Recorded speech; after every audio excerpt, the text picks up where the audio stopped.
যারা কাপড়ের জন্য পুরস্কার পাবেন একটু পরে, তাদেরকে আগাম অভিনন্দন জানিয়ে রাখছে।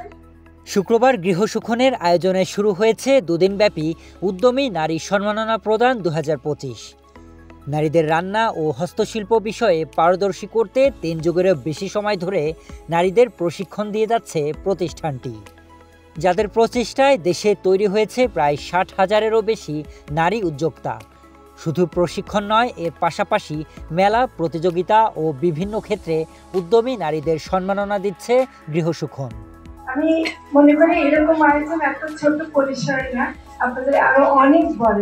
সম্মাননা প্রদান অনুষ্ঠান ও ঐতিহ্যবাহী রান্না প্রতিযোগিতার বিজয়ীদের পুরস্কার প্রদান অনুষ্ঠানে প্রধান অতিথি হিসেবে উপস্থিত ছিলেন অন্তর্বর্তী সরকারের মৎস্য ও প্রাণী সম্পদ উপদেষ্টা ফরিদা আক্তার।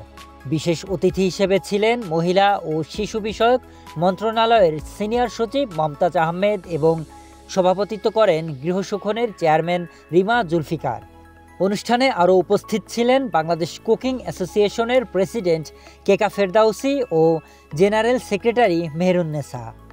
গর্ব করছি আমাদের সেই উদ্যমী নারী উৎসবে আজকে আমাদের ফরিদা আক্তার। এবার উদ্যমী নারী হিসেবে সম্মাননা পেয়েছেন ঢাকা বিশ্ববিদ্যালয়ের প্রাণীবিদ্যা বিভাগের অধ্যাপক ডক্টর হামিদা খান, রন্ধনশিল্পী কেকা ফেরদাউস, সাংবাদিক ও লেখক লাবণ্যলিপি, নেক্সাস টেলিভিশনের প্রযোজক ডক্টর জাকিয়া সুলতানা সহ আরও অনেকে।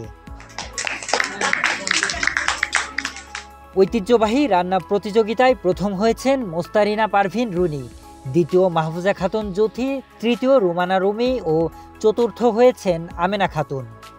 আমি তোমায় ভালোবাসি।